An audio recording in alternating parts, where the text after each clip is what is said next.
Naona kigogo, mashaallah. Ndio huyo. Karibu sana ustadhi. Asante. Haya, mpe maiki. Nayo. Ndugu yangu. Asante. Mimi naitwa Ali na mimi ni Muislamu. Napenda manabii wote na wanadamu wenzangu wote. Yeah. Sawa? Yeah. Na wewe unaitwa nani? Mimi naitwa Ali. Mimi naitwa Benson Barasa Webi kutoka Bungoma County. Asante sana, karibu sana ndugu yangu mtu ya Bungoma. Yeah. Mimi ni Muislamu na wewe? Mimi ni kanisa ya Friends Church. Wewe ni kanisa ya Marafiki. Marafiki. Yeah. Asante sana. Una swali ya kuuliza Waislamu? Waislamu wamekaa msikitini sana. Naona siku hizi kama wamechoka kukaa msikitini, wametoka nje. Yeah. Wanasema waulize maswali. Una swali ya kuuliza Waislamu? Mimi naweza kuwa na swali. Kwa nini wache ni simame ndio niulize wewe? Hakuna shida. Simama tu. Naonanga siku ya Ijumaa. Sijui ati kufunga, sijui. Ni kuenda msikitini siku ya Ijumaa. Mapema. Sasa. Mtu aliniambia ati hiyo mnafunga kwa siku ngapi? Hiyo kukula. Kwa sababu siku za Ramadhani. Tunafunga siku 30 ama siku 29. Yeah. Na njaa sita kumaliza. Kwa sababu sisi si washakahola. Sisi tunakula usiku na mchana tunafunga. Okay. Sasa umenichipu nimesikia leo. Kwa sababu mimi nafikiria siku yote ujakula usiku mjana. Sasa sijaenda kumaliza kama sisi nimekuambia usiku tunakula mchana tunafunga. Wale wanafunga paka wanakufa ni watu wa shakahola. Umeelewa? Umeelewa sana. Na mchungaji anakula ananona. Si ndio hivyo? Lakini wafasi wanakula. Wanakufa. Wafasi wanakufa, mchungaji ananona. Hiyo nimesikia sasa. Umesikia? Acha nikufundishe moja Qur'ani baba. Qur'ani 3:82.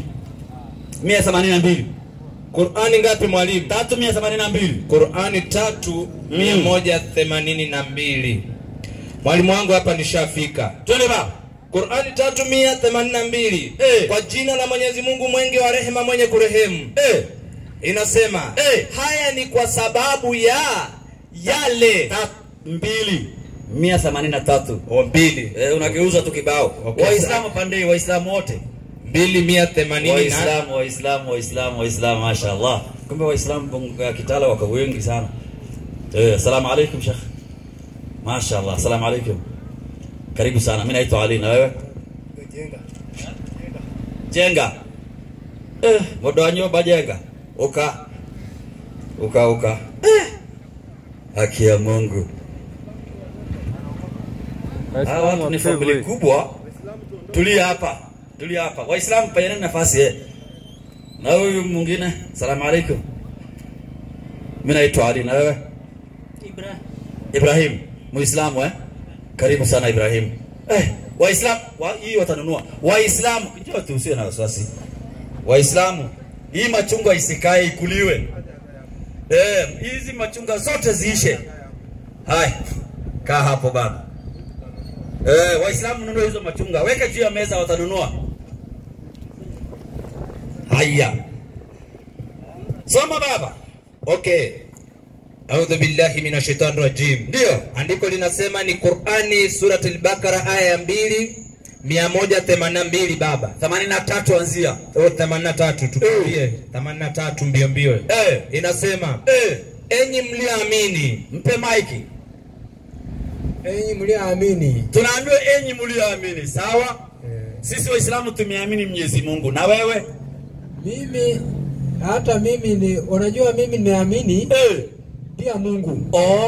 Kumbe hata umeamini Mungu. Haya twende baba. Inaendelea kusema mmelazimishiwa kufunga saumu. Rudia aya vizuri. Usio umelazimishiwa. Mumelazimishwa. Inasema mmelazimishwa kufunga saumu. Mpe maiki. Tunaambiwa tumelazimishwa kufunga nini? Mmelazimishwa kufunga saumu. Saumu Haya twende baba. kama walivyolazimishwa waliokuwa kabla yenu. Mpe maiki. Kama walivyolazimishwa waliokuwa kabla yetu, sawa? Kina Musa walikuwa kabla yetu, sawa? Kina Yesu walikuwa kabla yetu, sawa? Kina Ibrahim walikuwa kabla yetu, sawa? Haya, twende baba. Inaendelea kusema ili mpate kumcha Mungu. Mpe maiki.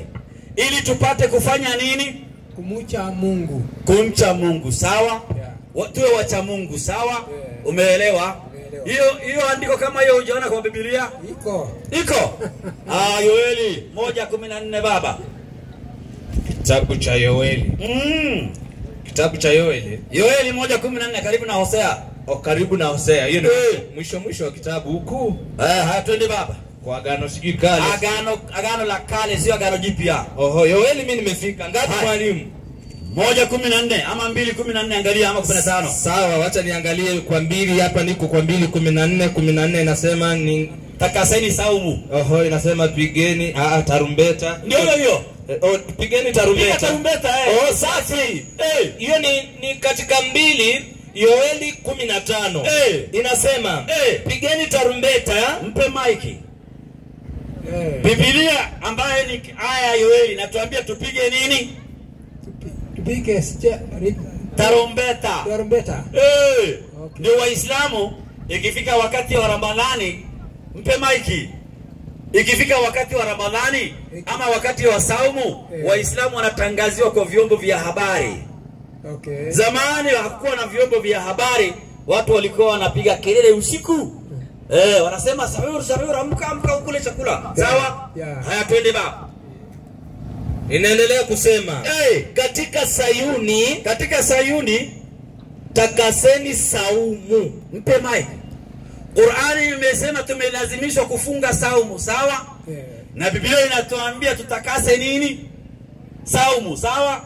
Wewe uliwahi kufunga? Sijafungako. Hujafungako? Pole sana. Na Biblia inasema ufunge. Tena utakase saumu.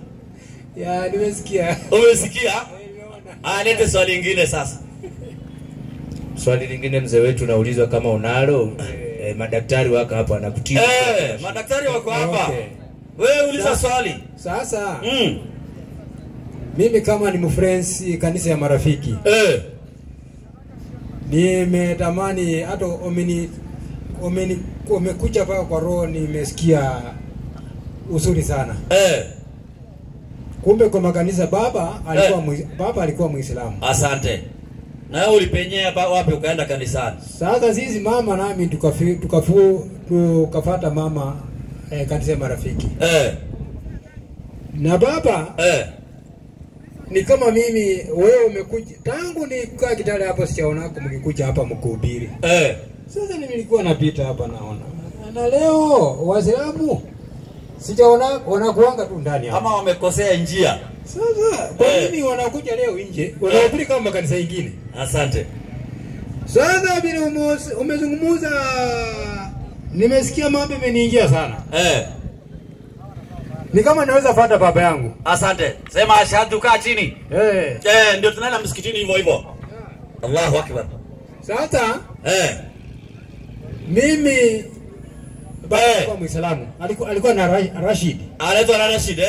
Sasa kuna mwalimu yangu ambaye yeye ni mtu wa Kitale. Sawa? Na ni kigogo mwalimu wangu. Hii kazi yeye ndio amenifundisha, ameniambia enda hivi, soma hivi, fanya hivi. Leo siwezi simama mbele yake. Wacha nimpatie maiki. Na yeye ni mtu wa nyumbani. Kabla hujamupa. Mimi nikiingia sasa, mimi sijui kitabu ya kusoma Makorani. Hao wote Waislamu walimu, hii msikiti walimu wamejaa. Ukienda Bungoma pia Waislamu wamejaa hivi. Na ni walimu tena, kufundishwa ni bure. Ulipishwi chochote. Unanunua kalamu na kitabu. Sawa? Na kitabu cha Qur'ani tunakupatia bure. Na kitabu cha kufundisha namna ya kusali ibada iko hapo kwa gari, imejaa hapa. Tunakupatia bure. Sawa? Ndio. Umeelewa? Nimesikia. Karibu katika Uislamu. Sasa nimesikia umeniingiza kwa roho mpaka roho yangu inatunda. Tulia baba. Salamu alaykum Sheikh. Karibu sana. السلام عليكم ورحمة الله وبركاته. وعليكم السلام ورحمة الله وبركاته. الحمد لله. الحمد لله الذي جعل إسلام دينا وجعل القرآن الكريم كتابنا وجعل محمد صلى الله عليه وسلم نبينا ورسولنا وثبت دين الإسلام حيث قال ومن يبتغي غير الإسلام دينا فلن يقبل منه وهو في الآخرة من الخاسرين. ثم الصلاة والسلام على رسول الله sallallahu alaihi wasallam wa ala alihi wasahbihi ajma'in ma ba'd. Kwanza kwa kumtangulia kabisa ni kumshukuru Mwenyezi Mungu muumba mbingu na ardhi aliyetuneemesha kwa neema za Uislamu, na juu yake ametuamsha leo. Tumeshinda, tunaelekea jioni hali ya kuwa ni hai, si kwa ujanja wala kwa mapenzi yetu, bali ni taufik au ni mapenzi ya Mwenyezi Mungu. Mpaka hapa tumesimama, tunaweza kuongea, tunaweza kuona, tunaweza kutembea. Kuna watu ambaye ni bora kuliko sisi, wenye pesa, wenye nguvu, wenye afya, lakini ukienda hapa level 5 hospital utawakuta wamelazwa, wengine wanapumua kwa pipe, wengine wanawekewa chakula, wengine wako ICU. Hiyo yote ni kazi ya Mwenyezi Mungu. Lakini wewe umewashindia nini ambaye huko kwenye hospitali uko hapa? Jaribu kufikiria. Hebu fikiria ni watu wangapi wana pesa, wana utajiri na hawaja kula hata lunch, wameambiwa wasikule chakula fulani au wasikule mpaka masaa fulani. Wewe umekula, ukipata mandazi sawa, kai, strungi, githeri, yote hiyo ni neema umepewa. Mwenyezi Mungu anatuambia tutaulizwa, kila neema tuliyopewa tutaulizwa tuliifanyia nini. Kwa hivyo mpe huyo mzee wangu. Anayo. Ya, mzee wangu kwanza kwa majina nikumbushe. Naitwa Benson Baraza Webi. Benson Baraza Webi. Yes. Sasa Benson mzee alikuwa Muislamu, wewe ukaenda French Church. Yes, nilifuata mama. Ulifuata mama. Sasa siku zote kama sisi, wewe ni Mluya? Mimi ni Mluya. Mluya, mtoto ni wa baba ama mama? Mtoto anakuanga wa baba. Unaona anakuanga wa baba. Kwa hivyo wewe maamuzi kuchukua unafuata nani? Mama. Oh, kufuata kikanisa? Nafuata kikanisa kimila. Kimila ni baba. Natakiwa nifuate baba. Na kanisa? Kanisa sasa kama sijui ilikuwa na mkoza baba aliaka. Ndio nikafuata. Okay, hapo ndio mlichanganyikiwa. Kwa hivyo sisi tunaweza kukukaribisha tu kwa roho, kwa kuamua mwenyewe urudi katika mwenendo wa baba yako. Na unajua kawaida mtu kuwa Muislamu hakuna pesa ambayo unafaa kulipa ili uwe Muislamu. Hakuna membership card unapewa. Hakuna, yani wewe kuwa Muislamu, membership fee yako kuwa Muislamu ni kutamka maneno mangapi? Mawili tu. Ukishatamka hayo maneno kwa moyo ukasema kwa ulimi, basi unakuwa Muislamu. Unasemaje, uko tayari? Tayari? Niko tayari. Waislamu takbiri. Waislamu takbiri. Allahu Akbar. Mzee wangu nyosha hiyo mkono wa kulia kidole hiki. Hivyo lishika. Rudia maneno haya. Sema ashhadu alla ilaha illa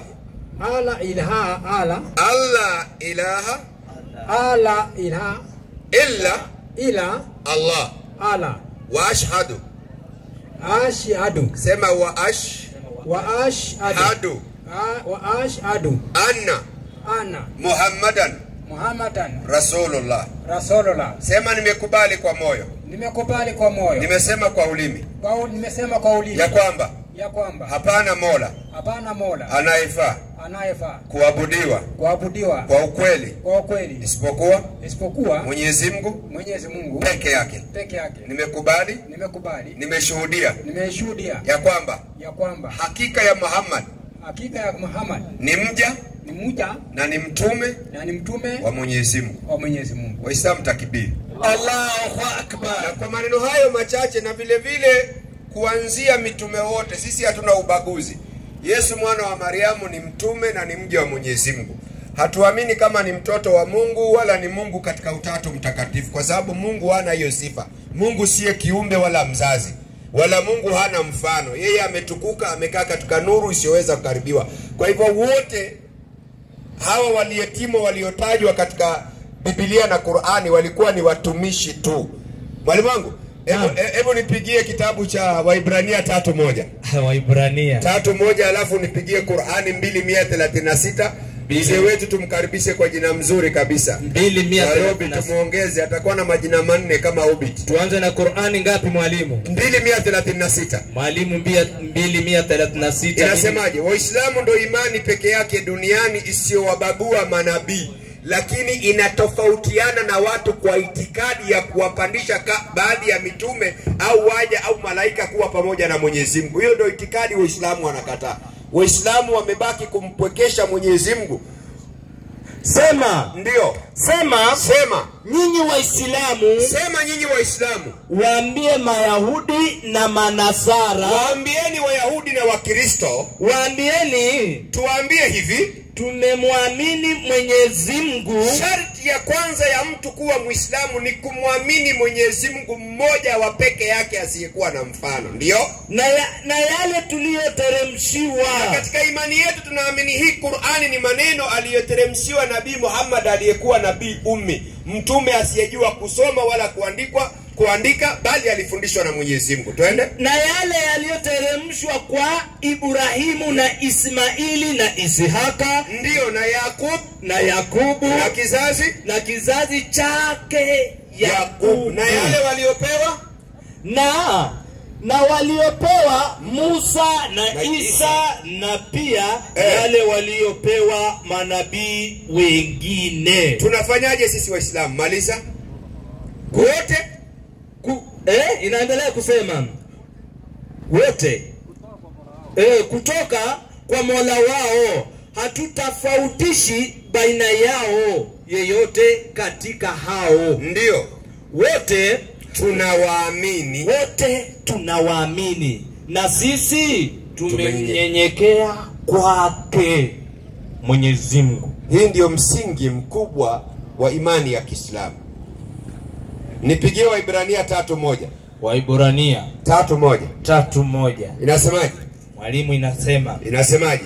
Basi inasema kwa hayo ndugu utakatifu. Kwa hayo ndugu watakatifu. Kwa hayo ndugu watakatifu wanaishiriki, wenye kushiriki mwito wa mbinguni. Ndio. Mtafakarini sana mtume na kuhani mkuu. Ndio. Wa maungamano yetu. Sio maandamano. Maungamo ndio. Inasema hivi. 3:1. Kwa hiyo ndugu watakatifu wenye kushiriki mwito wa mbinguni, ndio, mtafakarini sana mtume na kuhani mkuu wa maungamo yetu. Yesu aliyekuwa mwaminifu kwake yeye aliyempeleka Musa, aliyempeleka kama Musa. Kwa hivyo wewe lazima utafakari. Umeambiwa tafakari ni kukaa chini ukareflect. Unaambiwa mtafakari sana huyu mtume na kuhani. Kuhani is a high priest wa maungamo yetu, yaani Yesu. Kwa hivyo Yesu alikuwa ni mtumishi, mtume, na alikuwa ni kuhani. Hii ndio imani na itikadi ya Kiislamu. Zaidi hapo ukituletea tunakwambia kalla, hapana, sivyo, hasha, tumekataa. Lakini pia tunakurespect. We can disagree to agree, or we can disagree to agree, or agree to disagree. Lakini heshima ndio kitu muhimu. Wacha heshima ibaki. Mpe mzee wangu. Anayo. Niko nayo. Mzee wangu. Baba. Nikumbushe majina matatu. Umesema naitwa Benson. Barasa. Wevi. Huyo ni baba sasa. Wevi baba. Sasa tunaongeza ingine Rashidi. Unaonaje? Rashid hata ndio hiyo baba. Umeona? Alikuwa Rashid. Manake Rashid ni mtu mwongofu. Yes. Ukisikia neno Rashid, manake ni mtu mwongofu, ni mtu ambaye ametengenekea, amekaa katika njia sawa sawa ya nani? Ya Mungu. Ndio maana anaitwa Rashid. Rashid, Benson, Barasa, Webi. Uone inapendeza hii? Inaigiza. Inapendeza? Karibu sana katika Uislamu. Na nani ana swali? Haya, ndugu zetu, wenye maswali tafadhali. Wale wako na maswali. Hakuna kurumbana hapa. Hapa sio kurumbana, hapa ni kufundishana. Mpe. Mzuri. Unaitwa nani? Njenga. Njenga nani? Joseph. Joseph. Mbona una jina mzuri hivyo Joseph Njenga? Joseph Njenga. Karibu sana. Jamani kama unasemaje? Una swali gani? Sina swali. Unakusikiza tu. Karibu sana. Anaona hapo. Sawa sawa.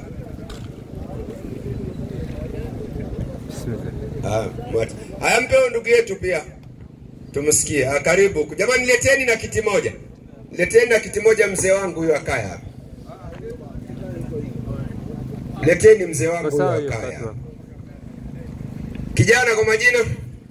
Paul Hassan. Paul Hassan. Naam. Paul Hassan. Bila shaka Mkristo. Kabisa. Swali? Labda kwanza ni swali yote ama? Unaweza uliza swali yote hapa uwanja. Mada na mimi pia nimechelewa. Mada ilikuwa gani? Mada ilikuwa ni ibada. Mwalimu wangu nimemkuta akibadilisha. Mada ilikuwa ni ibada. Asante. Ibada gani sahihi ambayo itawafikisha watu mbele ya Mwenyezi Mungu?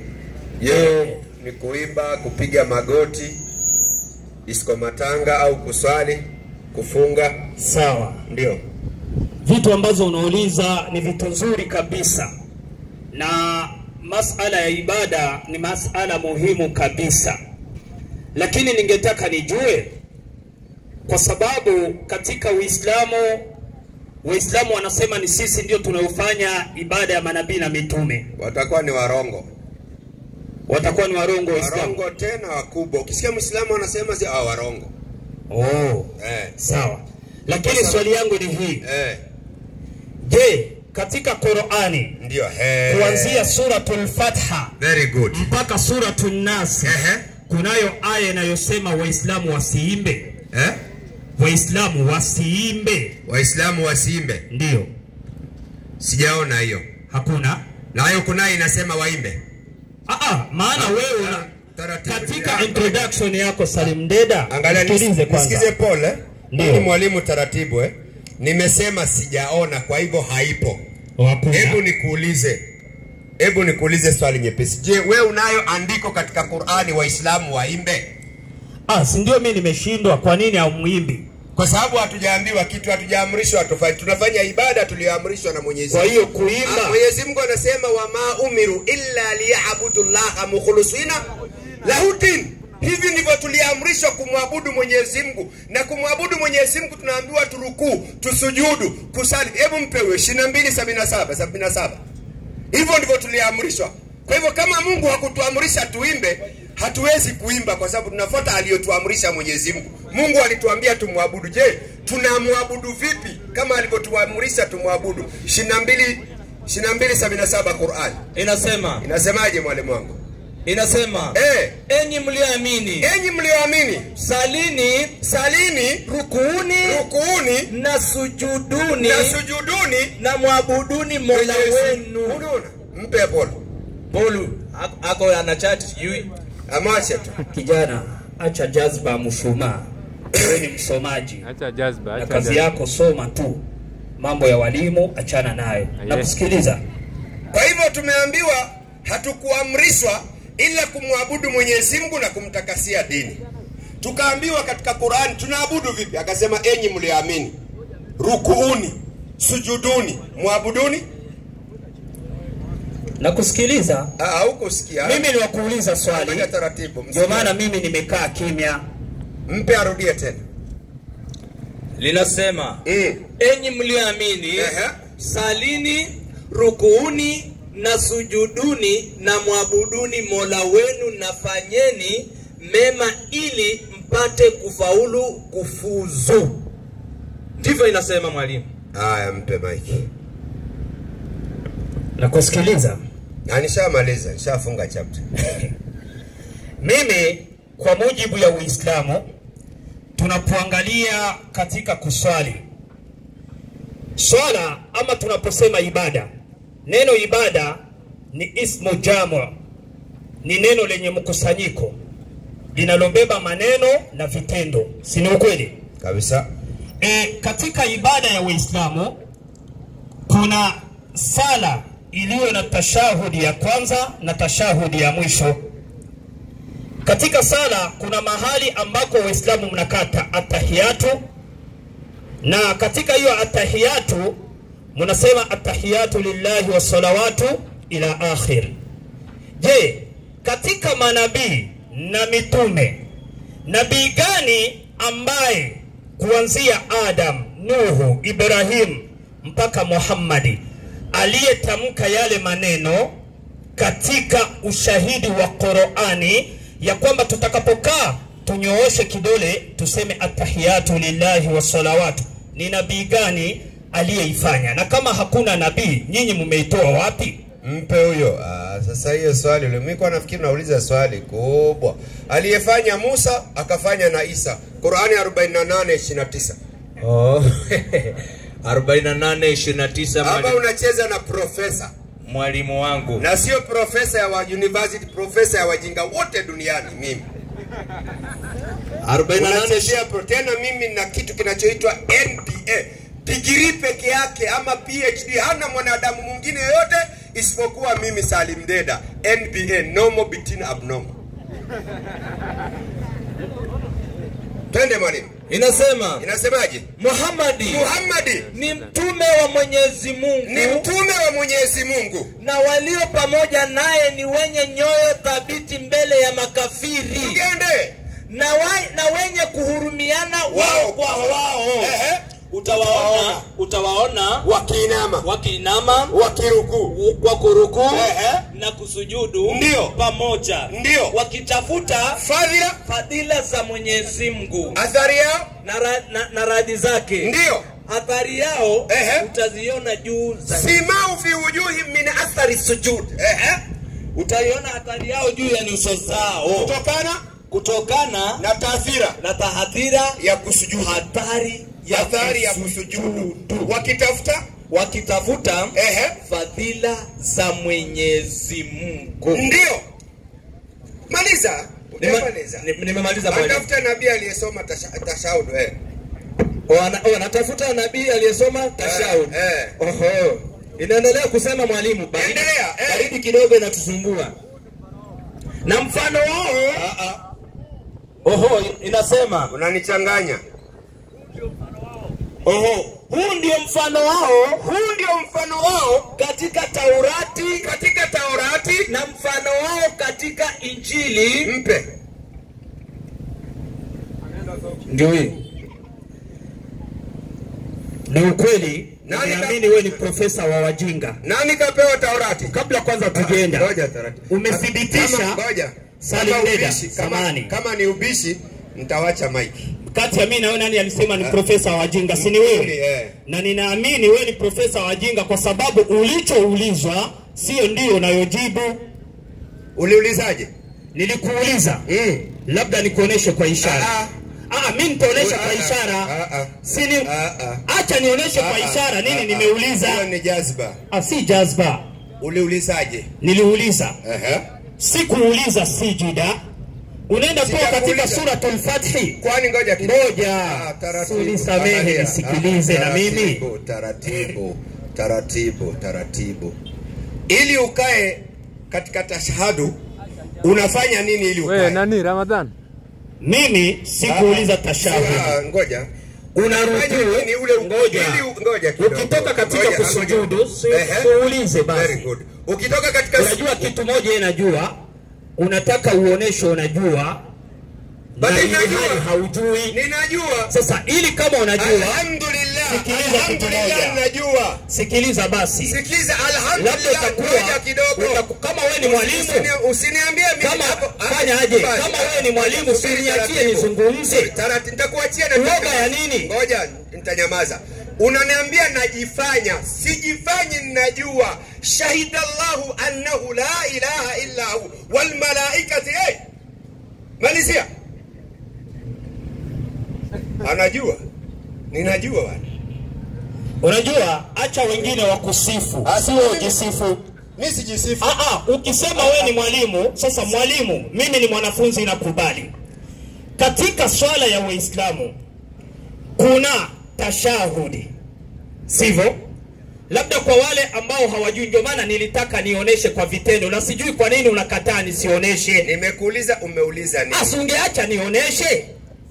Waislamu huwa wananyoosha kidole, wanasema ashhadu an la ilaha illa Allah, ashhadu anna Muhammadar rasulullah. Kama ni atahiyatu kubwa, wanasema Allahumma salli ala Muhammadun wa ala ali Muhammadun kama sallaita ala Ibrahima wa ala ali Ibrahima fil alamina innaka hamidun majid.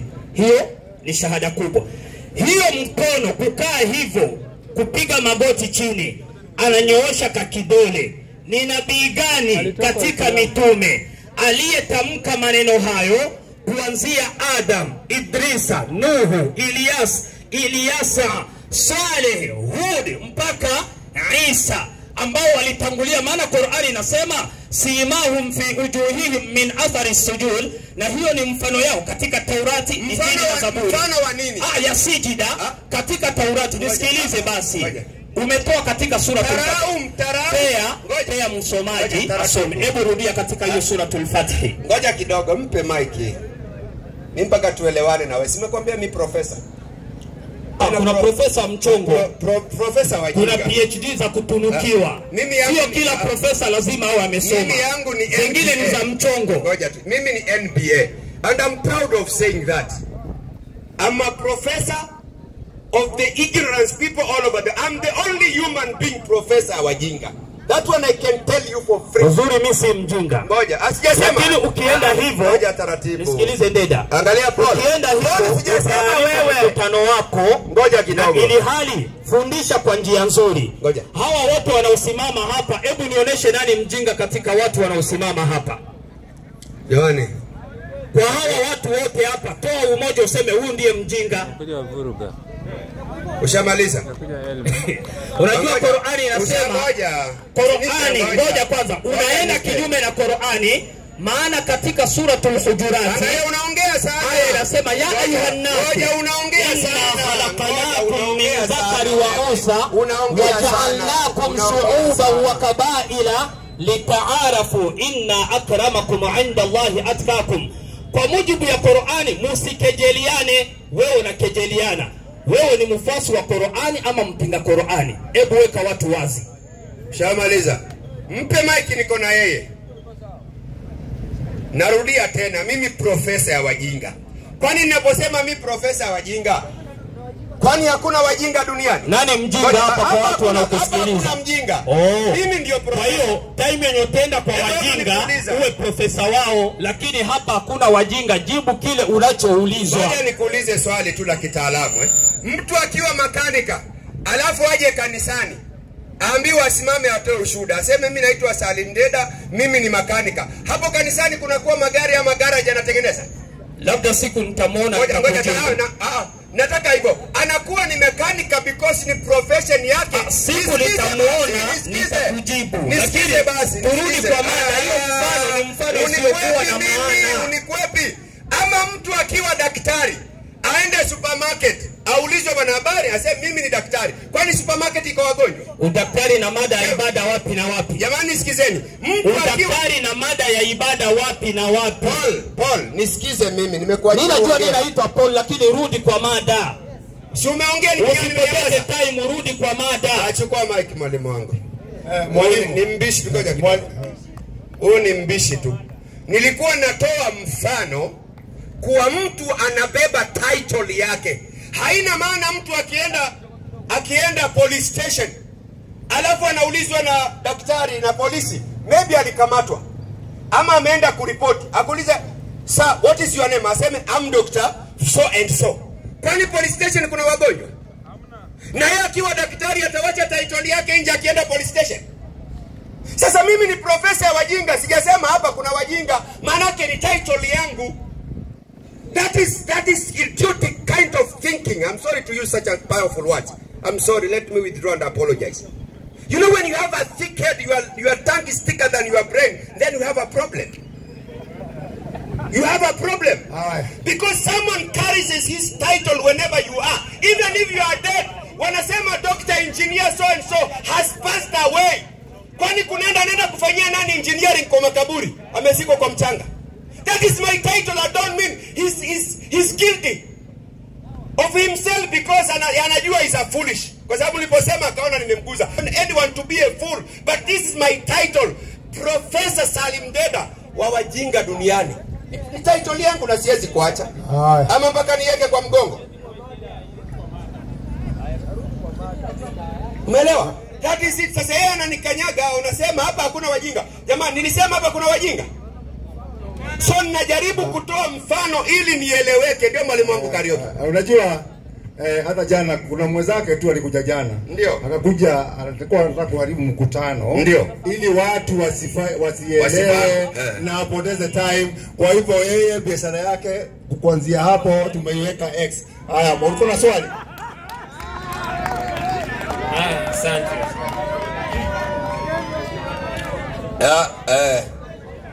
Asante. Ameshinda, piga makofi, ameshinda, piga makofi. Very good. Very good, ameshinda. Mzee wangu, kijana wangu. Habari yako? Salama. Kwa majina? Kwa majina ni Salim. Salim. Yes. Naam. Niko na swali. Sijui ningeuliza nje ya mada kidogo, mtaniruhusu niulize swali? Uliza. Kwanza wacha nichangie kidogo. Nikija mlikuwa mnaongea kuhusu Biblia.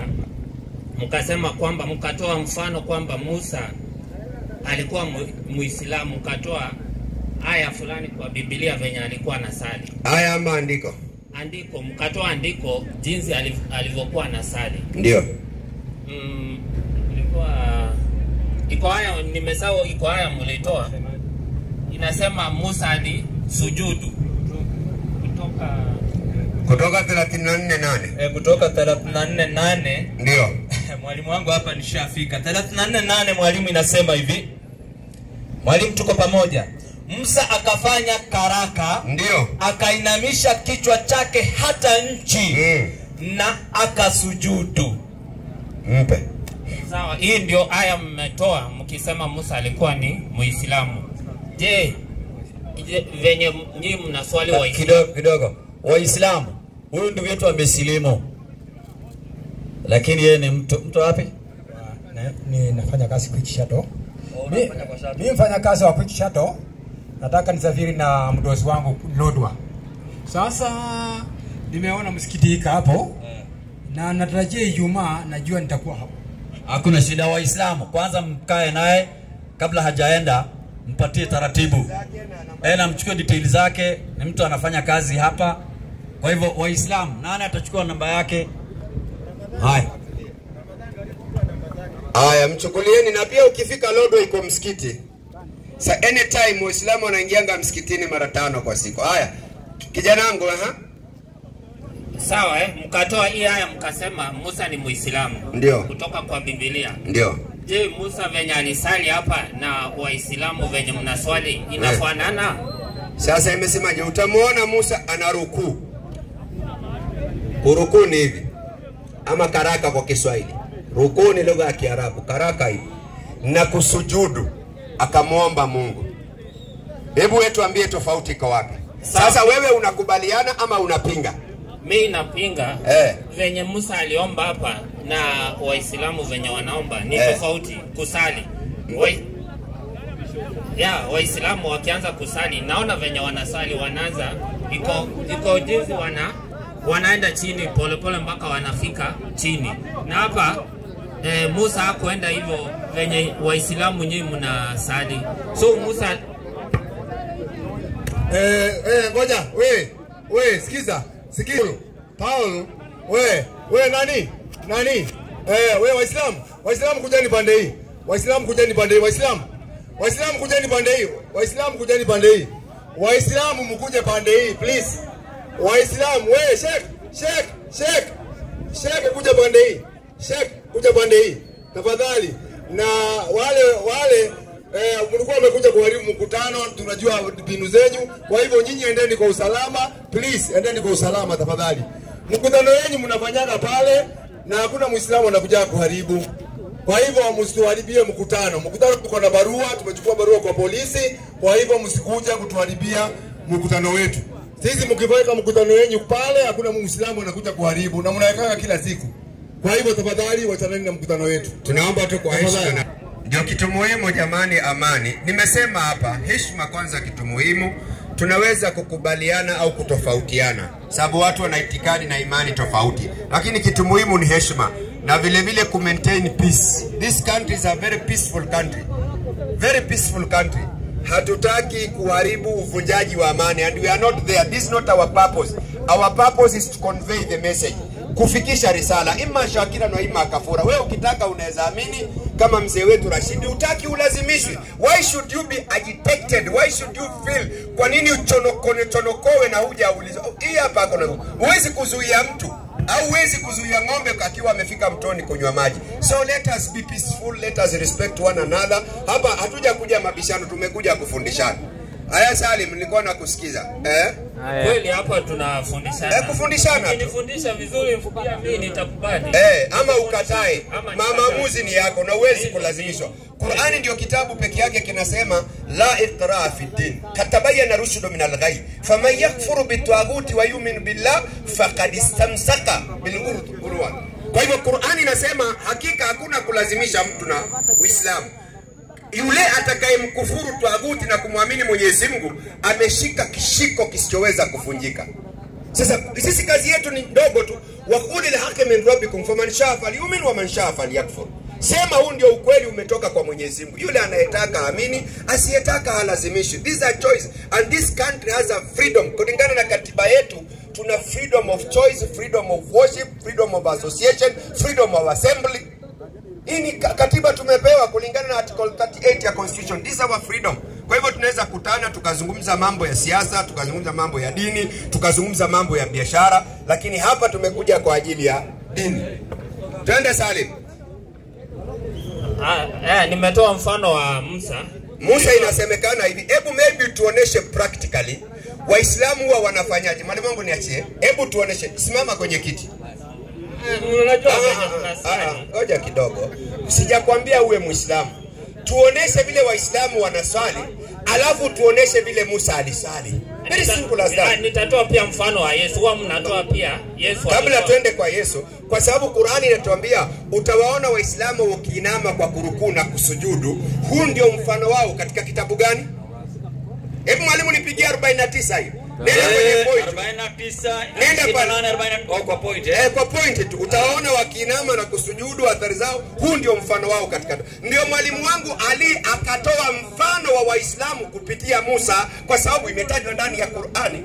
Tunaenda sambamba. Sasa ikiwa wewe utakataa, nina maswali mawili tu ya kukuuliza.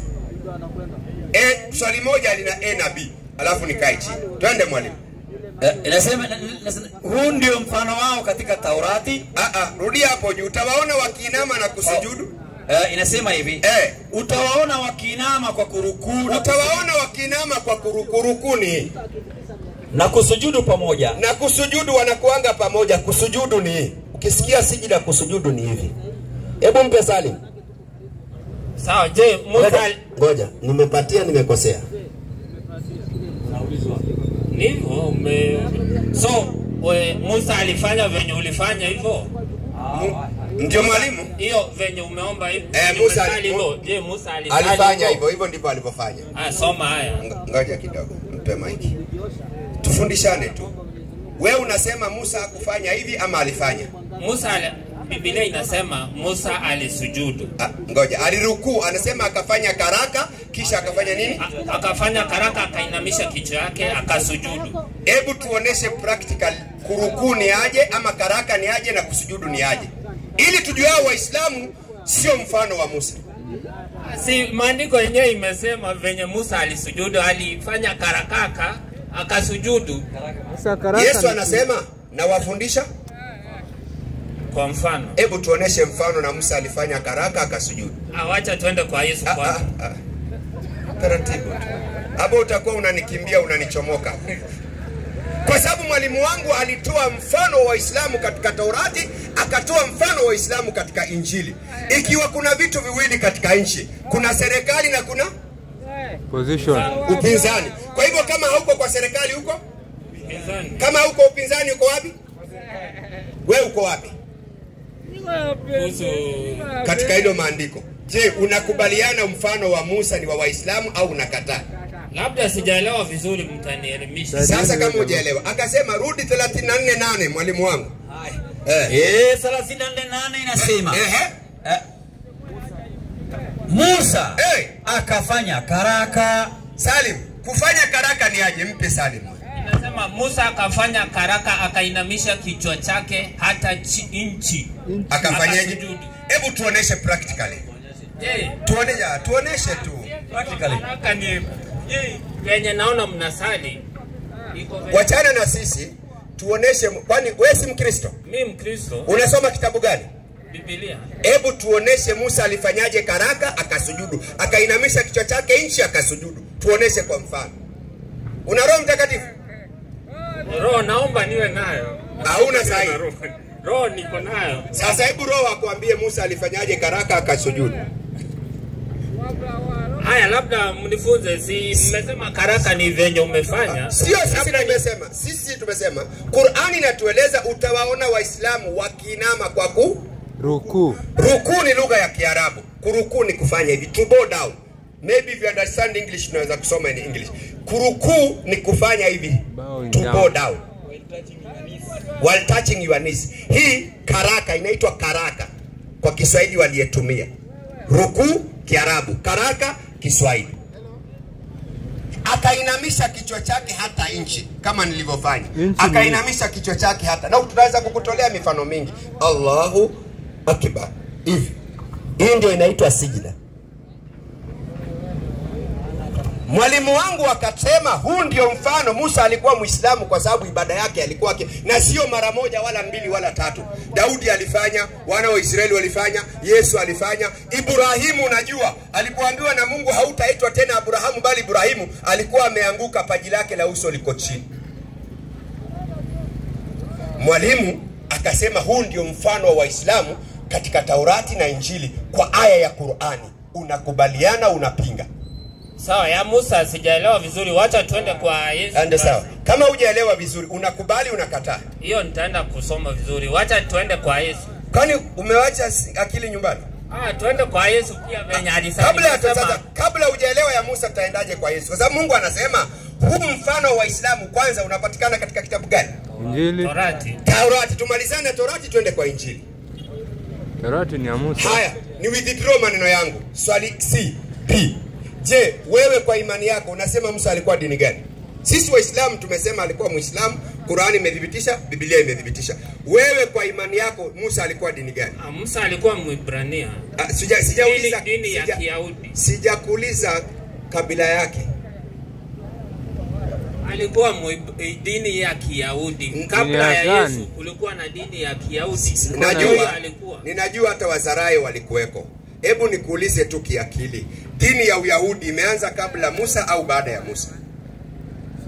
Hiyo ilikuwa wakati wa Musa. Wakati wa Musa. Wale ambao walikuwa wanafuata Sijauliza hivyo. Dini ya Uyahudi ilianza kabla ya Musa au baada ya Musa? It's a very simple question.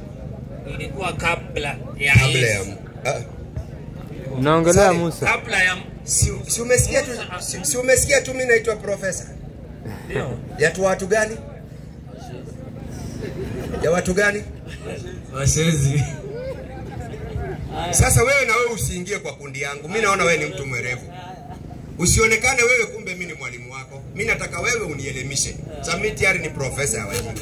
Sasa nataka wewe isionekane maneno niliyosema ni kweli. Sasa mimi nataka uwe above the board. Ama ukubali niachilie mic nijue kweli nimepata mwanafunzi mmoja. Naweza uliza swali lingine? Hiyo umeelewa? Kwa sababu gani? Hauwezi kuniambia Uyahudi, Judaism ilianza after Moses alayhi salam. Musa ndiye aliyopewa Taurati. Akaambia nenda ongea na wana wa Israeli uwatoe katika nchi ya Misri, nchi ya utumwa. Judaism inaanza kutokana na mtoto mmoja wa Yakobo miaka mingi baada ya ascension of Jesus to heaven. I mean after long time Musa ameondoka. Judaism haikukuweka wakati wa Musa, wala Musa hakufundisha Judaism. Ila ni watu baadaye walikuja. Kama saa hii sisi serikali yetu ni ya chama gani? UDA. Wakati baba zetu wako wakipata uhuru, chama gani ilikuwa inatawala? Kulikuwa na KANU. Kulikuwa na KANU. Kulikuwa na KANU. Kwa hivyo KANU hayuko, ni gani iko?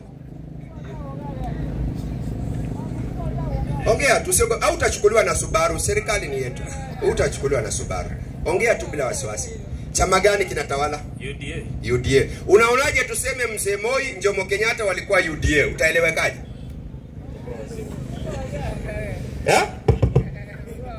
Huwezi sema hivyo. Huwezi sema hivyo. Unanielewa. Umetoka kwa kuwa mwanafunzi wangu.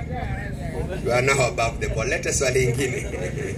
Kwa hivyo ndugu zangu, wewe ukiwa ukubaliani kwa Musa na Yesu alikuwa Waislamu, njoo tu hapa utueleze dini yao ilikuwa hii kwa aya hii, kwa sababu mwalimu hakutumia maneno ya akili, na Qur'ani inasema Musa na watu wake walikuwa Waislamu. Acha nitoe andiko moja alafu ulize 10. Mwalimu nisome 10:84. Musa na watu wake walikuwa Waislamu. Nuhu na Qur'ani inasema, because ukisema hapana urongo, hata nikisema hapa nikipelekwa kotini, mpe mic, nitaulizwa nifanyeje? Nadhibitisha kwa sababu maandiko yapo. Mpya kusome. Inasema Musa akasema, enyi kaumu yangu, enyi watu wangu, ikiwa nyinyi mmemwamini Mwenyezi Mungu, basi tegemeeni yeye, ikiwa kama nyinyi ni Waislamu kweli kweli. Haya ni maneno ya Nabii Allah Musa, yananukuliwa katika Qur'ani. Kwa hivyo tunaposema Musa ni Muislamu, hatubahatishi. Kwa hivyo mkisema Musa na hao manabii wengine wote walikuwa ni Waislamu kuanzia baba yetu Adam. Walikuwa wanafuata pillars gani? Kwa sababu tunajua pillars zenye Waislamu mnafuata kabla baada ya Mtume Muhammad ni 6. Je, hizo ni arkanul iman. Si imani hizo 6 ambazo mnafuata. Kwani arkanul iman si ni kumwamini Mwenyezi Mungu?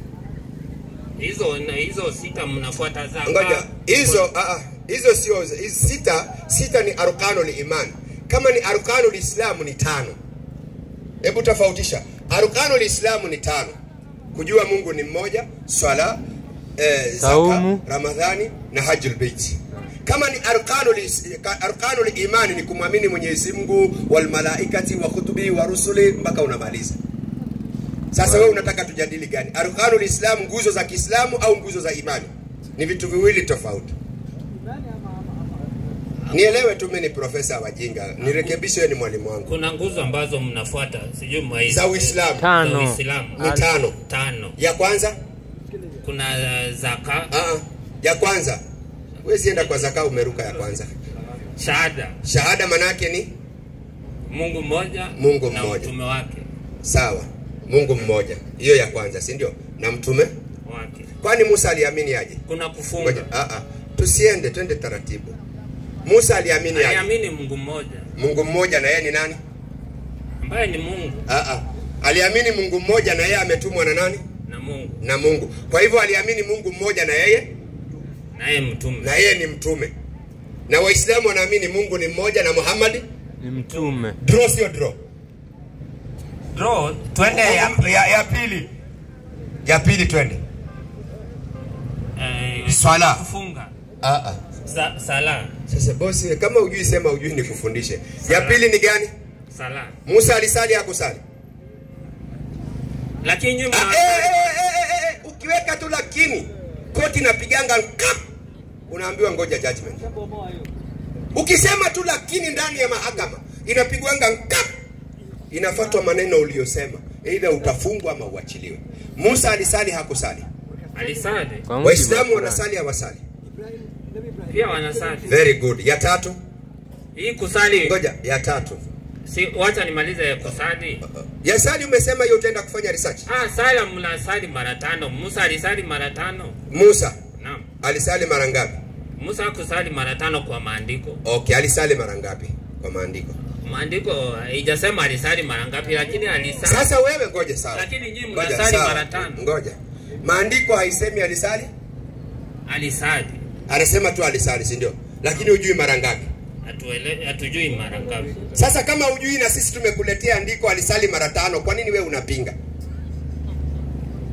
Nyinyi mnasali mara 5. Na sawa, tunasali mara ngapi? Mara 5. Na tunaambiwa huu mfano wetu wa kusali mara 5 unapatikana kwa kitabu gani? Taurati. Torati. Na wewe unasemaje? Sisi pia Wakristo tunasali, pia Musa alisali. Ngoja kidogo. Nyinyi Waislamu Wakristo mnaomba ama mnasali? Kuna tofauti ya kuomba na kusali. Mathayo yenyewe inasema sali.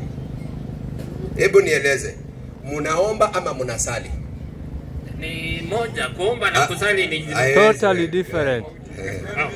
Unless hujui Kiswahili.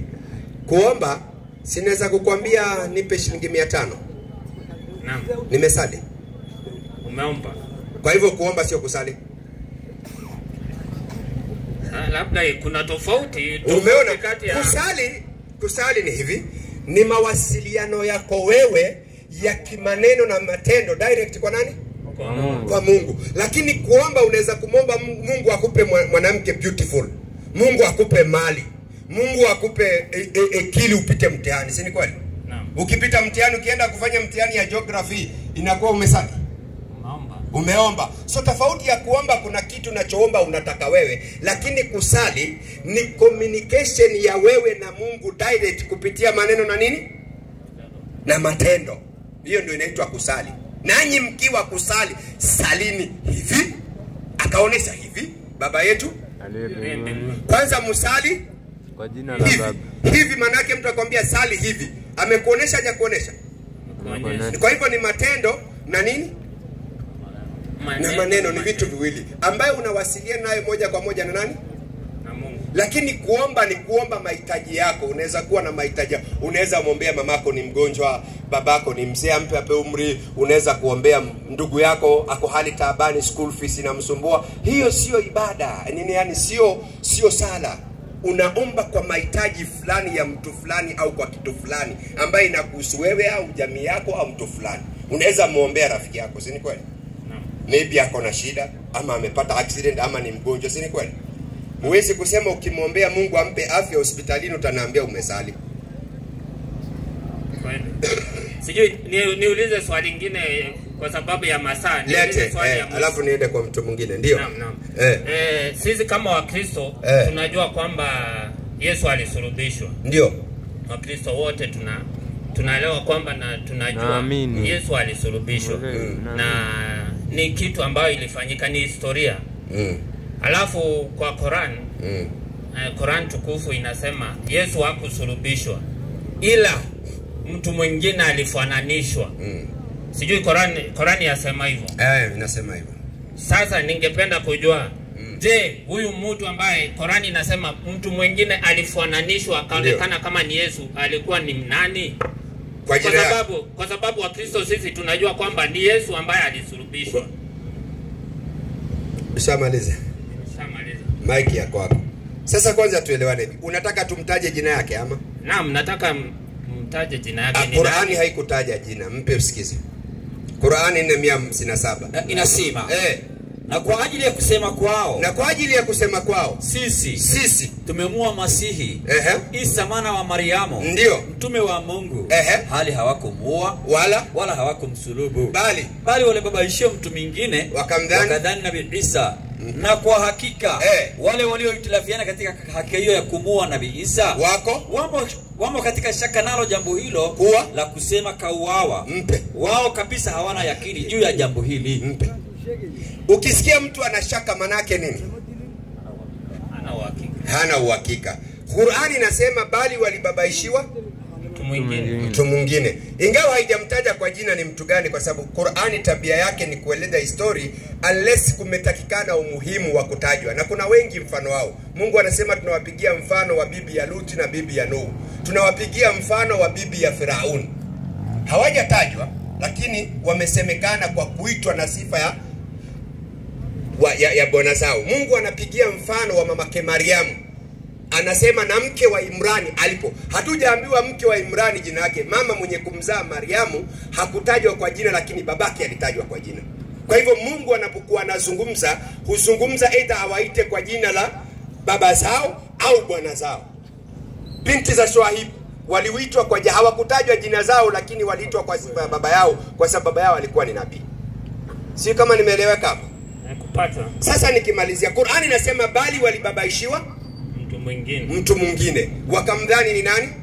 Yesu. Kuna incident mbili. Ya kwanza Mithali inatuambia 11:8.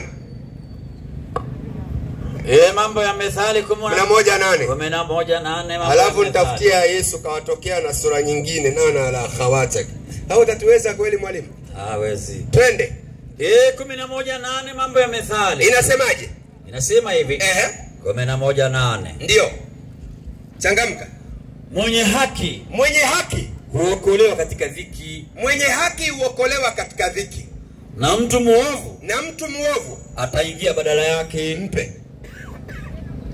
Inasemekana mtu mwenye haki huokolewa kutokana na dini. Rudia tena. Alikuwa sokoni. Mwenye haki. Salimu, usiwe na wasiwasi, hapa hakuna vita. Hapa ni kufundishana tu. Sijakuja hapa ni kushinde, nimekuja tu nikufundishe. Na unaweza kubali au kukataa. You have that freedom kwa sababu katiba yetu inatupatia hiyo freedom. Twende. Mwenye haki huokolewa katika dhiki. Na mtu muovu ataingia badala yake. Mpe.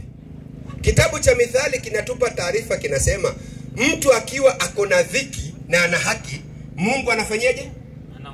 Anamuokoa. Kisha mtu mbaya anaingizwa badala ya mtu mwenye haki. Kwa hivyo Yesu alikuwa na haki hana? Yesu alikuwa na haki. Akalia kwa Mungu katika kitabu cha Waebrania. Akalia pamoja na maombi sana. Akasikilizwa namna alivyokuwa mcha Mungu. Nini maana ya kusikizwa na Mungu? Kweli aliomba akasema uniondolee kikombe hiki. Ngoja, anasema baada ya kulia maombi na sala akasikilizwa kwa sababu alikuwa mwenye haki. Ukisikia Mungu amekusikiza manake nini?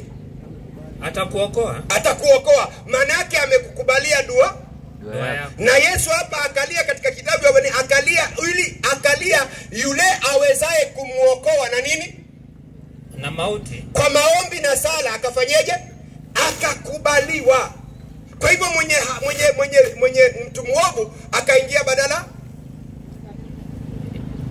mtu muovu, hiyo kulingana na Qur'an, lakini kwani Biblia imesemaje? Kulingana na Biblia, wacha tuende polepole hapo. Biblia yenyewe inasema Yesu alisulubishwa, akafa. Ngoja. Salabani akafa. Wewe sasa unajua unataka kunipeleka ndivyo sitaki. Nilikuwa nataka kukufundisha tu kinasari kwa sababu mimi ni mwalimu mdogo. Lakini wewe unataka twende university. Imesema Qur'ani waliosema Yesu kauawa wana nini? Wanashaka. Tushike jambo la pili. Ndio nikakuonesha mtu mwenye haki huokolewa kutokana na dhiki yake, badala yake akaingia mtu muovu. Yesu akamuomba Mungu katika kitabu cha Waebrania pamoja na kulia na machozi, akasikilizwa namna aliyekuwa mpya some biatali. Waebrania 5:7 inasema. Yeye siku hizo za mwili wake ndio alimtolea yule awezaye kumuokoa na kumtoa katika mauti. Maombi na dua pamoja na kulia sana na machozi akasikilizwa kwa jinsi alivyokuwa mcha Mungu. Nani anasikilizwa hapo? Mcha Mungu anasikilizwa. Nani anasikizwa hapo? Yesu. Mrudie tena. Salim, kidogo unanipa kazi ngumu. Kazi kubwa. Yeye siku hizo za mwili wake alimtolea yule awezaye kumuokoa. Ndio. Na kumtoa katika mauti. Maombi. Mpe. Nani huyo? Huyo ni Yesu. Haya, mpe. Nilikuwa nafikiri utaeleza, tuanze juu. Na dua. Maombi. Na dua. Pamoja na kulia sana. Machozi. Akasikilizwa kwa jinsi alivyokuwa mcha Mungu. Mpe. Nani hapo anasikizwa? Hiyo ni Yesu anasikizwa. Anasikizwa aokolewe na nini? Na Mungu. Na mauti. Lakini mwalimu tuende ukiweka lakini Salim pale tunakosania kidogo, hapo hakuna lakini, hapo iko wazi. Unajua mifano ambayo unatoa na mimi. Sio mimi sijatoa mfano, nimesoma andiko tu. Sijatoa mfano wowote. Ni andiko tu nimesoma. Sijatoa mfano. Ni andiko. Ama kuna mfano nimetoa? Unatoa haya na mimi niko side pande nyingine. Nimekuelewa hivi. Yaani wewe unakuja uko program. Unataka tuingie vile uko program. Sio hivyo. Mimi ninauliza swali alafu unatoa. Si unaniuliza ndio najaribu na kupitishia kidogo mbali ili uweze. Umeoa? Nimeoa. Umeoa. Katika ndoa kuna ibada. Unaelewa watoto wako hapa. Mtume anafundisha kitu kinaitwa mulahab. Kabla hujaenda kufanya ile, si kuna maneno mazuri, kuna kidogo kubip. Sio kama unanielewa, makanika na cheki break ndio uende safari. Sio kama unanielewa. Unanielewa vizuri? Ama unatokanga huko tu kama ngamia? Unanipata? Watokanga tu huko kama ngamia? Unadandia kama bike. Unanielewa? Unajua hata pikipiki ukiamsha asubuhi, unagurumisha. Kwanza unaangalia oil, unaangalia maji, unafanyaje? Unagurumisha mpaka ipate nini? Ipandishe oil. Si ni kweli? Na hivyo ndivyo Mtume alipotufundisha tukifika nyumbani kwa wake zetu, kwanza tuwapandishe oil. Sio unatoka kwa si baskeli. Si baskeli rafiki yangu. Lakini wacha tumalize hivi. Tunamaliza hivyo. Sasa nilikuwa na kupitisha hivyo ili nikija uangalie Qur'ani kisha uangalie maandiko ya Biblia, kwa sababu Yesu siku ile wanasema amesulubiwa, aliwatokea watu wengine ana sura nyingine, walikuwa wanaenda kijiji cha Emau, wanazungumza ile habari, akajoin, akauliza kwani habari, akamuuliza kwani wewe ni mgeni, hujasikia ile kitu imetokea Yesu amesulubiwa. Wanaongea na yeye na wanamwambia Yesu ako msalabani na wako naye na wanaenda kijiji cha Emau. Hapo ni baada ya kufufuka. Baada ya kufufuka alikutana na sio baada ya kufufuka. Kufufuka. Kulingana na Biblia, naongea kulingana na. Kwani mimi nazungumza kulingana na Qur'an? Hata hiyo umesema ni kulingana na Biblia. Baada ya kufufuka sio, haijasema baada. Neno baada ya kufufuka ni wewe unaliweka. Mwalimu, acha tuende kwanza ama tusome andiko. Wacha kwanza kidogo. Wacha tusome, mimi napenda kudhibitisha. Twende kidogo alafu tusome andiko. Dhibitishe bana. Unajua unaongea bila andiko. Na mwalimu anatoa andiko. Nitoe andiko gani? Kuhusu kwa kiende Emau. Si Biblia ni yenu.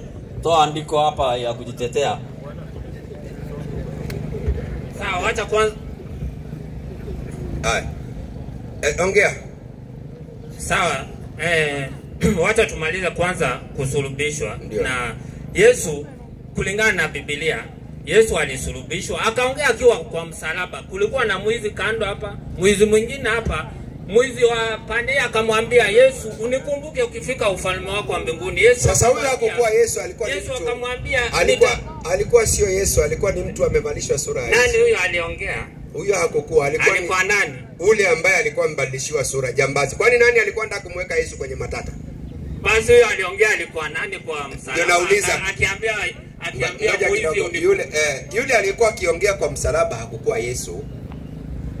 Sisi Wakristo tunajua ni Yesu, kulingana na Biblia ni Yesu. Ngoja. Sasa nyinyi mnajua, lakini kwa ukweli sio reality. Si hata shetani anajua Mungu ni mmoja, mpe. Shetani anajua Mungu ni ngapi? Shetani pia anajua Mungu ni mmoja. Ndiye ataingia uzima wa milele. Hawezi ingia, amwamini, amfuate. Sio kwa umeona. Anaamini. Kwa hivyo wewe anaamini Mungu ni mmoja, lakini afuati mafunzo yake. Unaona? Kwa hivyo anaamini Mungu ni mmoja lakini afuati mafunzo. Kadhalika wewe unaamini alikuwa Yesu lakini sio Yesu, maana kabadilishiwa sura yake. Lakini aliongea mpaka mwizi akamwambia Yesu, unikumbuke ukifika ufalme wako. Sasa wacha hii ni andiko langu ya mwisho, tuchukue swali pia nimkaribishe mwalimu wangu. Hebu nipigie Marko 16:12. Hebu sikiza sasa useme, alafu niambie baada ya kufuka, unieleze wapi hapo baada ya kufuka. Baada ya hayo akawatokea watu wawili miongoni mwao. Ana sura nyingine. Ndio. Nao walikuwa wakishika njia kwenda shamba. Mpe. Akawatokea watu wengine ana sura nyingine. Nani huyo? Huyo ni Yesu. Sura yake iko wapi? Inasema baada ya hayo. Sura yake iko. Ngoja, sura yake iko wapi? Baada ya hayo. Baada ya hayo ya kufanyaje? Baada ya nini? Baada ya kufuka. Ya kusema amefanyaje? Sio baada ya kufuka, baada ya kusema amefanyaje? Sulubishwa. Si amefanyaje? Amesulubishwa. Kabla kufa, kinachotangulia ni kusulubishwa au kufa? You know the whole theory is a fiction. Why? Kwa sababu sheria aliyopewa Musa, mtu akiwa ametenda dhambi mpasayo kufa, kwanza anauawa kisha anafanyaje? Anasulubishwa. Lakini hii yako unatuambia Yesu yuko msalabani anasema Eloi Eloi. Na Yesu anasema sikuja kutangua Taurati au sheria, bali kufanya nini?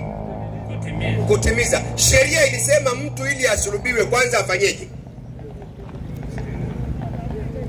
Afe. Tuache hiyo, tusiende huko na kupeleka masomo. Hiyo ungeniletea wale baba zenu ambaye wanasemanga hori wa shakra saika babrak. Unaona? Nasikia tu mtu amekazania Rift Valley province. Hiyo sio lugha mpya. Rift Valley tuko Rift Valley sisi. Trans Nzoia and Rift Valley. Sasa tusiende huko. Baada ya hayo akawatokea watu wengine ana sura nyingine. Sura yake iko wapi? Sura mwalimu alizikwa baada ya kufuka. Sura ilikuwa tofauti. Ngoja sasa. Tukubaliane na wewe. Kwa hivyo leo wewe ukifa alafu ufufuliwe kama Lazaro utakuja na sura nyingine. Obvious, siku ya mwisho tukifufuka hatutakuwa na mwili. Sijakuuliza siku ya mwisho. Lazaro alipofufuliwa alifufuka na sura yake ama nyingine? Alikuwa na sura yake. Kwa hivyo wewe unataka kutuambia Yesu alipokufa kwa imani yako alikuja na sura nyingine?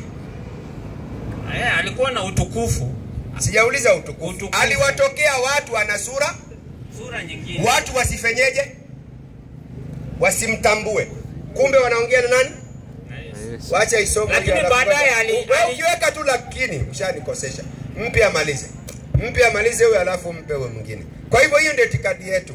Na ukisoma maandiko sijakupeleka because Marko, Mark, Luke, Yohana mambo ukizungumzia kusulubiwa ni mambo ya shaka, ni contradiction. I can swear ukitaka tupeleke high court ama kwa magistrate kisha tu defend hii Biblia kama inasema huko. Tuzungumzie hiyo kifo ya Yesu kisha tumwambie hakimu wa hukumu nitakuacha kwa doko. Baada ya hayo akawatokea watu wawili, miongoni mwao ana sura nyingine. Ndio. Nao walikuwa wakishika njia kwenda shamba. Ndio. Na hao wakaenda zao. Ndio. Wakawapa habari wale wengine, wala hao hawakusadiki. Akienda nini katika kijiji cha Timao. Nafikiri akawatokea, hiyo point ilikuwa ni kuwatokea na sura nyingine, na ndio Qur'ani inasema bal shubiha lahum, bali walibabaishiwa mtu mwingine, wakamkamata wakamweka msalabani wakadhani ni Yesu. Kwa sababu kwa nini Waislamu wanapinga? Samari yangu ni kwa sababu Yesu alizaliwa kimiujiza na Mungu alitaka kufanyia ulimwengu muujiza. Kwa mtoto anaweza kuzaliwa na mama peke yake kwa tamko lililotamkika. Kwa hivyo tunapinga kwa sababu mtu mwenye kwenda msalabani ni mal'un, amelaaniwa, na Isa alikuwa ni ghulaman zakia, ni mtoto mtakatifu. Ndio kitu Waislamu wanapinga. Unless wa Kristo kama wanavyosherehekea Christmas wakatoa na kitu kinaitwa Father Christmas, hiyo ni matusi. Lakini kwa sababu wewe Mwafrika, kwanza sisi Jeredi tunakuanga na shida sana, akili yetu inarudingi saa 6. Watu wanaweka Father Christmas. Father Christmas ni matusi, kwa sababu ukisema Father Christmas, Nabii Isa hakuwa na baba, alizaliwa kwa miujiza. Ni matusi kwanza, bimana mnasadikisha kitendo cha Mayahudi kumtukana Mariam kwa akamzaa Yesu kwa zinaa.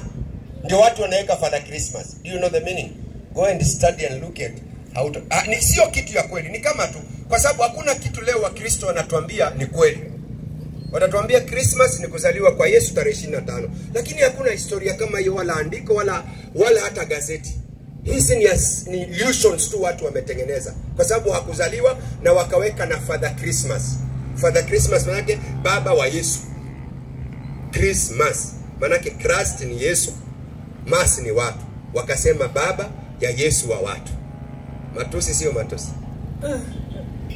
hiyo, lakini hamjui nyinyi wachanga. Kama tungekuwa na muda tungetoa hilo somo. Hauwezi kudhubutu kusherekea Christmas. Christmas ni ukafiri. Lakini jamani, watu wa Subaru wasinikujie. Hebu mpe mwingine. Haya, mwalimu wangu wa karaoke. Mike yako. Haya. Huyo ni mwalimu wetu.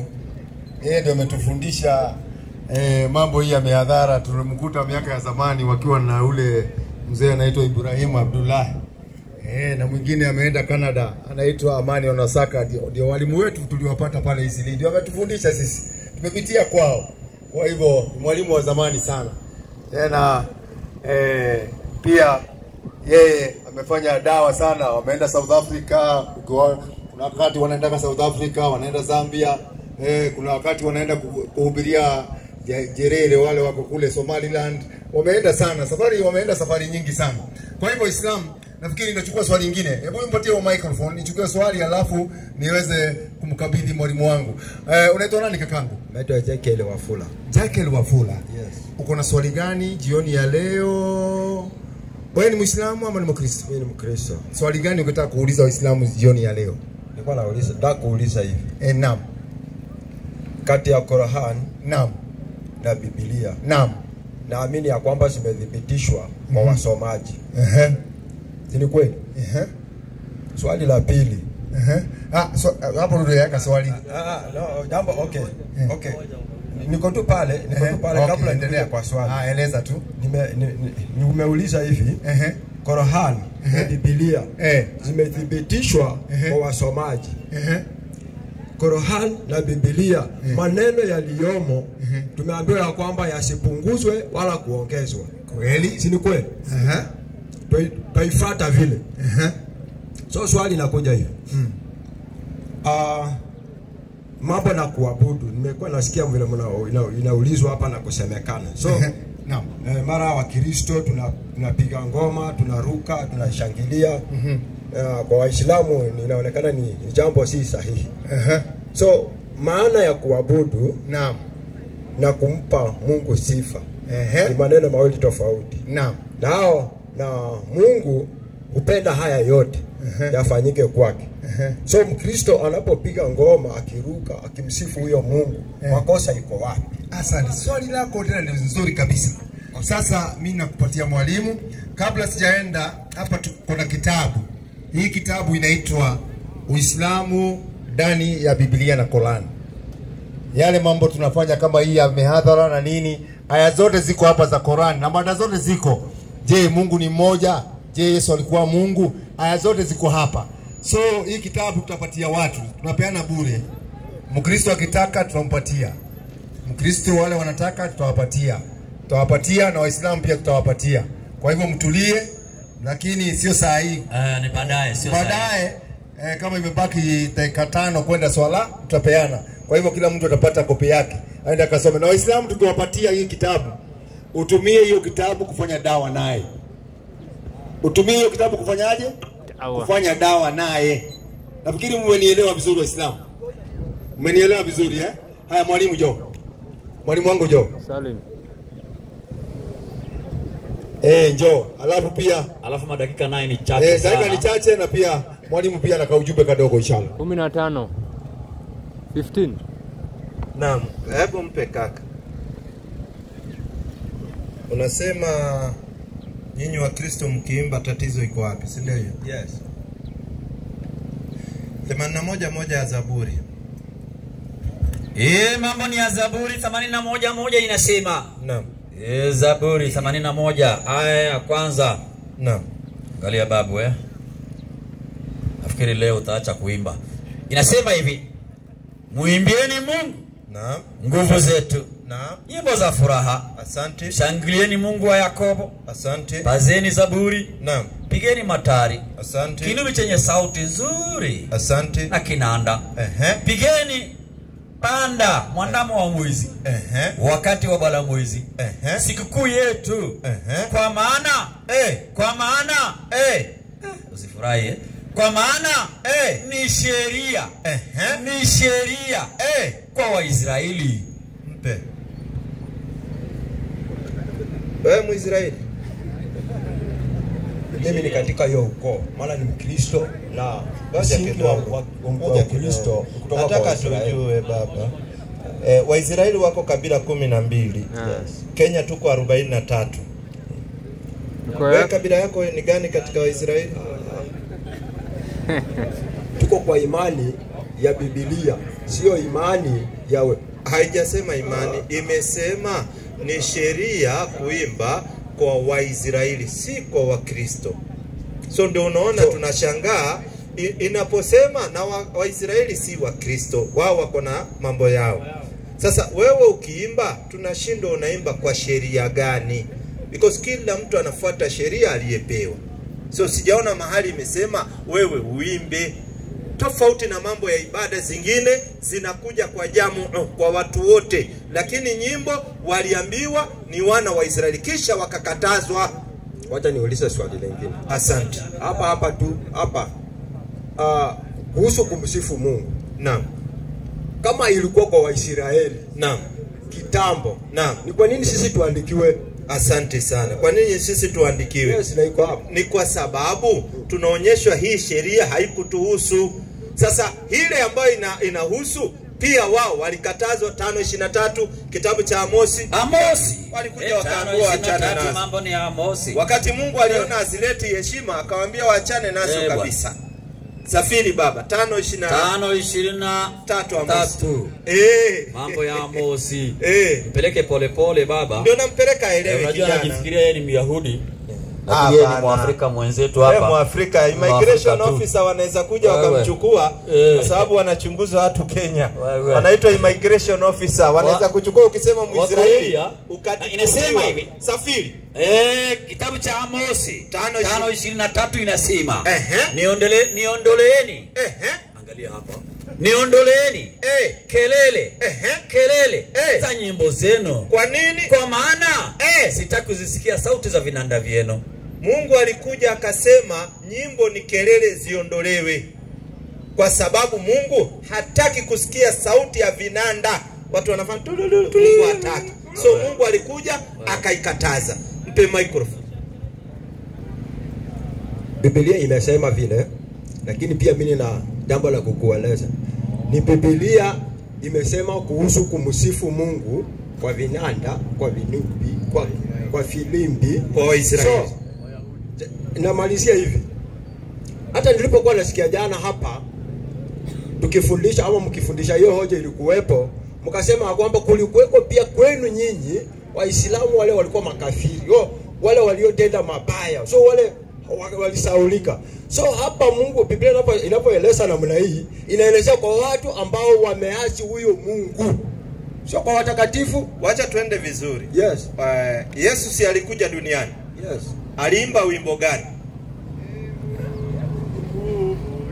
Yesu anasema 11:29, jitieni nila yangu, mujifunze kwangu. Yes. Kwa kuwa mimi ni mnyenyekevu wa moyo. Sasa wapi Yesu aliimba wimbo gani ili na nyinyi mjifunze kwa Yesu? Tusaidie. Mungu ni anastahili kuabudiwa na Yesu anastahili kuabudiwa. Sijauliza hivyo. Sijauliza hivyo. Nimeuliza. So yeye hawezi akajiimbia wimbo, lakini tunaomwamini sasa tunamsifu. Yesu alikuwa ni mwalimu, kweli uongo? Ni kweli. Asante. Alifunza watu waimbe wimbo gani? Kwa sababu mwalimu anafunza wanafunzi.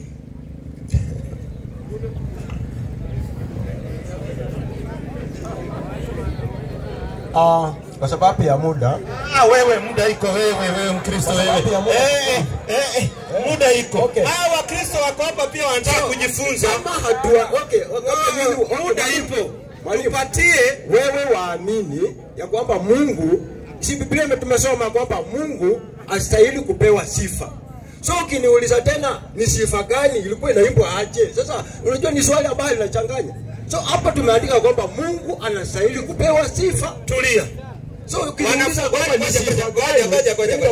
Najua mahali unataka kuruka. Paulo unamjua? Paulo namjua. Aliimba wimbo gani na alifunza watu waimbe wimbo gani? So kwa ufupi, Paulo hakufunza mtu yoyote kuhusu kuimba wimbo. Asante. Yes. Na wanafunzi wa Yesu walifunza watu kuimba wimbo? Hawakufunza watu kuimba wimbo. Asante. Lakini ni kwa nini kama wanafunzi hawafanya wanaofaa kumuimbia huyu Mungu na kumpa sifa? Asante. Yes. Tumeambiwa ni Waisraeli na walikatazwa kwa sababu hizo nyimbo zilichukuliwa na watu wengine ambao wanaitwaje? 23:17 kitabu cha Isaia. 23:17 mambo ya Isaia. Ikakatazwa. Sasa usinganganie kaka. ndio ikakatazwa. Kitabu cha Isaia 23. Huyu inaonekana anapenda nyimbo sana, lakini zimekatazwa. Na ndio unaona zile nyimbo ambazo mnaimba ni watu wanatunga hapa, sio wimbo ambao inatolewa kwa Biblia. Hapana, ni mtu tu anaamka anasema tumpige shetani mateke, mnachukulia mnasema hiyo ni ya Mungu. Hapana. 23:17 ndio ikakataliwa. Inasema hapo ni Isaia. Wewe utatoroka hii. 23:16 baba, chacha muda kidogo. Toa kinubi, tembea mjini. Sikize, kuna watu walikuwa sasa wameamrishwa watoe kinubi, watembee mjini. Ewe kahaba, uliyesahuliwa, asanti, piga filimbi. Imba nyimbo nyingi. Upate ukumbukwa tena. Unasikia? So watu waliokuwa wanapewa sasa nafasi ya kwenda kuimba wanaitwa nani? Makahaba. Na ndio unaona sisi hatuwezi ingiana huko. Wewe. Hii ni Biblia. Sio mimi, ni Biblia. Na ndio Mungu akakataza, akasema hata wale wanaimba kwa hekalu wataenda kulia. 8:3 Amosi. 8:3 kitabu cha Amosi. Muda na ngoja inaisha tumalize. Naam. Tutamaliza baba. Inasema hivi. Naam. Israeli 8:3. Sorry nikosea pole. 8:3. Nimeenda Hosea pole. Tumalize. 8:3. Naam. Inasema hivi. Tena nyimbo za hekaluni, wale wanasema wanaimba hekaluni zitakuwa vilio. Siku ile asema Bwana Mungu. Mungu anasema ukienda uimbe kwa hekalu utaenda kulia siku ya mwisho. Anapata mazuri, anapata kiboko. So usijaribu kuimba tena. Nyimbo marufuku. Ndio unaona Yesu hakuimbiwa nyimbo. Ukitaka akija governor, muimbieni vizuri sana governor. Akija rais, muimbieni vizuri sana. Akija MCA, muimbieni. Lakini Mungu anahitaji ibada, hahitaji nyimbo. Mungu anataka kuabudiwa. Na nyimbo unaona lazima uweke wasichana warembo mbele. Lakini sura kama yangu imekosa soko ndio inawekwa nyuma. Unaona? Sasa nyie makosa hiyo. Hapa tulia kidogo. Tunataka kuwakupa zawadi. Kwanza lete kitabu moja. Lete kitabu moja hapa. Njoo hapa. Usigawe yote sahihi. Peana moja kwanza kwa mfano. Nataka nini hapa? Peana moja kwa mfano. Muda nayo imeenda, simama hapa. Hii kitabu kina mada yote ambayo tunazungumza na tunataka kuwapa free. Kwanza nakupa moja. Nakupa. Mpe huyu kwanza. Ni kitabu ya kujielimisha. Hii kitabu iko na mada zote, inaelezea kuhusu mpaka Krismasi na nini. Hii kitabu ni nzuri sana. Unajua sisi hatushindanangi maneno ya Mungu. Na ndio unaona mtu akija kushindana, tunamwambia keti kando, tunafunzana. Mambo ya Mungu sio ya kushindana. Mpira ndio inashindanwa. Na mpira ndio kuna mshindi na aliyeshindwa. Katika mambo ya Mungu hakuna kushindana, ni kuelimishana, na ukijua unafuata. Sijui mnanielewa? Mambo ya Mungu hakuna tumeshinda, hapana. Kwani ni mpira? So kwa ajili ya muda hata tunawapatia hawa Wakristo wako hapa kadha. Mtu asitoke mahali yako, ni free. Sitaki mpatie mzee wangu hapo. Hebu wapatie hawa Wakristo moja. Tuna mtu asitoke patia watu wote. Moja mtu yote hapo tu. Ni free. Weka tu mahali upo. Utapata, ni free. Yaani ni ya kusoma na ni free, hatukuuzii. Hii tungekuuzia 500. Yaani Wakristo tunawapatia mjifunze free dini, yaani mjue Uislamu. Yaani wewe tu kaa mahali ulipo. Tukaeni mahali upo. Kaeni mtapewa vitabu ziko nyingi. Na kesho tuko safari ya kuelekea sehemu ya Bungoma. Inshallah Mungu akijalia, tunahitaji tu Muislamu mmoja tuwekee mafuta hii gari yetu ya kufika huko Bungoma inshallah biidhnillah. Kwa ajili ya Allah. Pole tu moja. Si nimewaeleza kabisa, Muislamu amesasikia. Waislamu tu mafuta ya kufika. Tunataka mafuta ya gari, hiyo gari ijazwe mafuta. Ijazwe mafuta. Moja tu pole. Tu ni vingi. Kaeni Waislamu mtapewa. Pole tu utapata. Wasiwasi. Wapi yo kaka hapo? Ameenda. Si amesema ana maswali mengine? Ameenda. Kwa wapi? Na alikuwa na karatasi. Aliandikiwa notebook alikuwa naye. Keti basi. Masaa bado. Kaeni. Alafu vitabu zimeenda. Ziko nyingi tu. Leta vitabu za kusoma hapa Biblia. Vitabu peleka wapi na muda? Waislamu vitabu ziko mtapata nyingi. Hapa kuna vitabu 1000 kwa line. Mtapata. Msiwe na wasiwasi. Mtu yote amekuja atapata. Wakristo waone kwa ishara ya mkono. Wakristo. Haya, njoo brother. Patia Wakristo na Waislamu wote. Nataka hapa maswali tumalizie bado muda upo. Pumzika hapa. Mkristo mwingine yuna swali? Karibu mzee wangu. Vitabu baba. Kuja hapa, shekhe. Haya. Na kusilimu ni free. Kuwa Muislamu ni free. Hakuna membership card, ni free kuwa Muislamu. Hapa hiyo ngine ndio. Mpe kaka hapo tusikie. Karibu sana kaka. Unaitwa nani? Naitwa David Kinda. Asante sana. Muislamu Kristo? Mimi Mkristo. Najua nimeona uko na sunna nikadhani Muislamu. Una swali gani ungependa kuuliza Waislamu? Lengo ni kufundishana, hatuko katika kushindana. Nimefuatilia elimu na nikaipata. Swali ambayo umeuliza Mkristo mwenzangu akashindwa kujibu. Asante. Wewe ungependaje? Una swali ya kuuliza ama ungependa kujiunga kuwa Muislamu? Ni free. Kulingana na ile maswali umeuliza. Andra, samtaki vitabu? Naam, sasa wewe unatakaje? Yeye ulimuuliza swali ya kwanza. Wachana na huyo sasa. Wewe mwenyewe unatakaje? Nataka kuwa Muislamu? Azungumza. Unajua, siwezi jiunga na dini ya Uislamu, sijavujua masharti. Unajua unaweza jiunga na dini fulani lakini kuna masharti makali. Ni kweli. Katika Uislamu hakuna masharti makali. Masharti ni mepesi sana. Masharti ni kumwamini Mwenyezi Mungu na usome Uislamu, ujue kuswali, uwe unafunga. Masharti ni mepesi sana. Hakuna dini nyepesi kama Uislamu. 22:78 Qur'an. 78 Qur'an inasema. Angalia babu 78. Naam. Na ipiga dini ya Mwenyezi Mungu kama inavyostahili kupiganiwa. Yeye amekuchagua ni mwe umma ulio bora. Wala hakuweka juu yenu mambo mazito katika dini. Patie. Mungu hajaweka mambo mazito katika dini. Mungu amekuumba, ameweka Uislamu ni wepesi kabisa. Hakuna uzito katika Uislamu. Very simple. Hakuna uzito. Yaani saa hii hatukuweki kwa maji. Unatamka maneno kutoka kwa kinywa chako, alafu unatoa kwa roho yako, yani unaamini na roho yako, unakuwa Muislamu. Ya pili unaenda kusali. So hakuna uzito katika Uislamu. Ni wepesi sana. Mungu hajatufanyia uzito. Asante. So hauna swali lingine na asante. Asalamu alaykum wa rahmatullah. Mzee wangu, kuna Mkristo mwingine yuko? Manake muda nao umetupa kisogo. Amna. Hebu mpe huyo. Tujibu hiyo ya mwisho peke yake tumalize. Wewe kidogo leo umenigusa. Haya, so Wakristo wale wako hapa, mngependa kuwa Waislamu ni free, mnakuja tu hapa msikitini. Tunamalizia tukisema assalamu alaykum wa rahmatullahi wa barakatuh. Na Waislamu na Wakristo, kama tumewakosea tunaomba msamaha, msamehe, sisi ni wanadamu. Tunaweza toka hapa mkasikia wale mashehe hawako duniani. Kwa hivyo sisi ni wanadamu. Tunaomba msamaha kama tumewakosea, kuwapigia kelele ama namna gani ama kwa namna nyingine, tunaomba msamaha. Sawa? Tunaomba nyinyi msamaha, msamehe.